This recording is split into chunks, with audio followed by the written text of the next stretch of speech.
তুই আমার দিকে দোয়া করিস তোর ফুলাই যদি গাছ খাইতে কে হাগই আইছে তোরে দে আরে বারে কত তোর খুঁজলি রে তোর মাকে তোর খুঁজলি রে আরে কালির বাচ্চা ভালো হলো না তোর আমার এই গাছকে তোর বাজাইলি কত এই সহজে ভালো হইব তাই পুরে জানি একটু দাঁড়াইয়া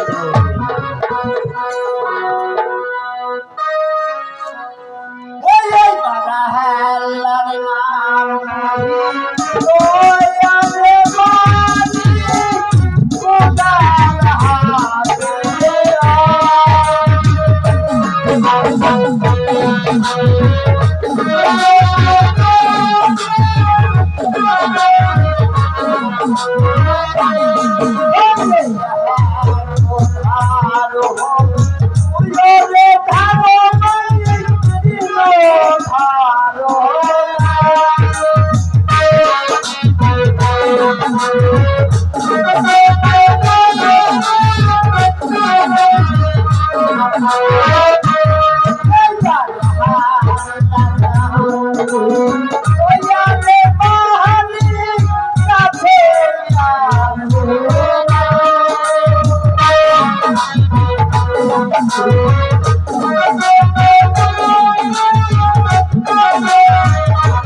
ওই তো পুকুর ঘাটে কে যেন মা মা বলে চিৎকার করছে কি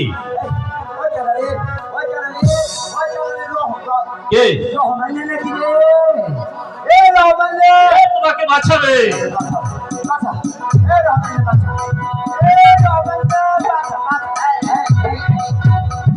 এই তো আমার সুবর্ণ সুযোগ এই সুযোগ আমি হাত ছাড়া করবো না আমি ওকে চিৎকার করে এই পৃথিবী থেকে বিদায় করে দেব অনেক হত্যার দায়ে ডাক্তার যাবে জেলে তার যাবে জেলে আর সেই সুযোগে বিধি গুনাই হবে আমার দোষ চেয়ারম্যান দৌলুদ্দিনে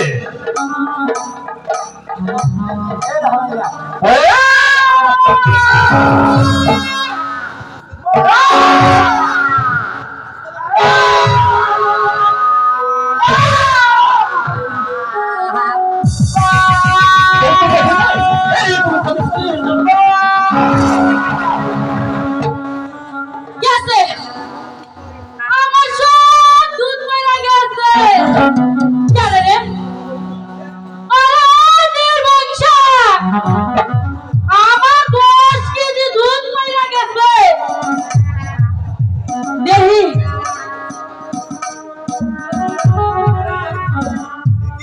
দেখি এত মাইকা ওই ডাক্তার রহমান সাহেব মানিককে খুন করেছে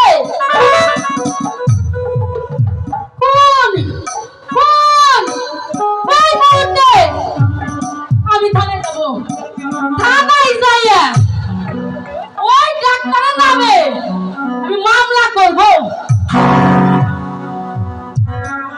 কোথায় যাচ্ছিস? ওই আমি তো কোথায় যাইনি কি দেখেছিস? ও না কিছুই দেখি নাই তুই দেখিস নি? না কিছুই দেখি নাই তোদের বালতিতে কি ছিল? আমার বাড়িতে দুইটা গরু ছিল ওই গরু 10 কেজি দুধ আনছিলাম তোমার ডাক্তার কিন্তু সব গরু দুধ ফলে দিছ এত কথা শুনতে চাইনি। তোর দুধ কয় কেজি ছিল?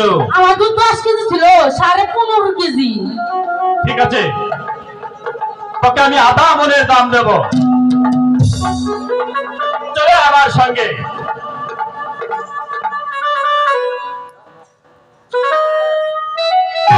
আমি থানায় যাইয়া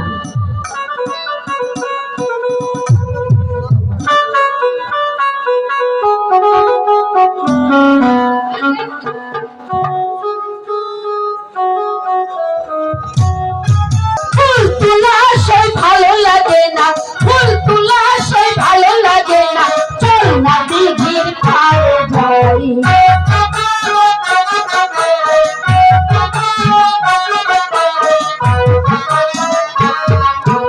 ওই না দিঘির পশ্চিম পাড়ে মামা বলে চিৎকার করে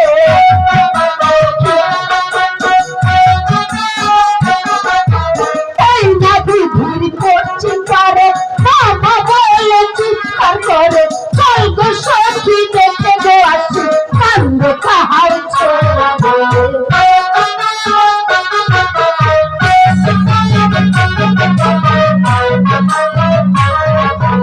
হয়তো চলেছে বলে কি আর থাকতে আছে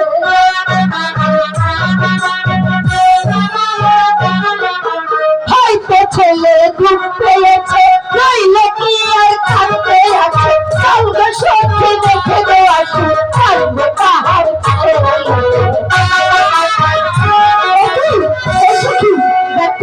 এখানে কি পড়ে আছে আমার মনে হয় মানিক কিছু আমরা গাছ কাটার জন্য নিয়ে এসেছি বকুল গাছের তলে পড়ে মানিক মারা গেছে আইসুকে দেখি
সত্যি বলেছিস? হ্যাঁ সত্যি বলেছি। চল সখী, এই মুহূর্তে মানিককে নিয়ে গিয়ে আমার রান্নাঘরের পিছনে যে ছায়ের ঘর আছে ওর মধ্যে মানিককে লুকিয়ে রাখবো, তাহলে এই পৃথিবীর কেউ জানতে পারবে না।